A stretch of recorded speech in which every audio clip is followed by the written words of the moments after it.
زمین کے بارے میں، اگر ہمارے اور آپ کے یہاں زمین بنجر ہو، اس میں اگر گھاسیں لگی ہوں تو اس میں فصل نہیں اگائی جاتی ہے۔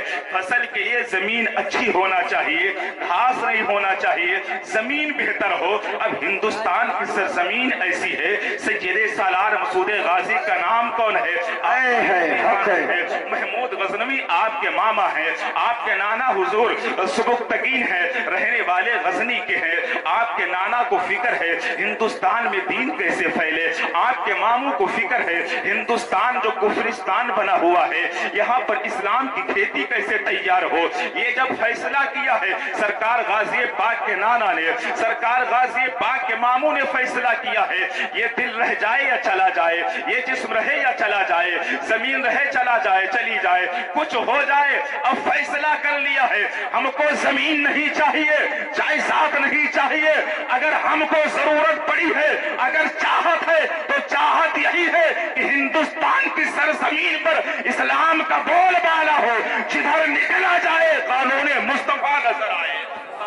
نعرہ تکبیر، نعرہ رسالت، مسلک اعلی حضرت، مسلک اعلی حضرت، بستی بستی قریہ قریہ، بستی بستی قریہ قریہ، نعرہ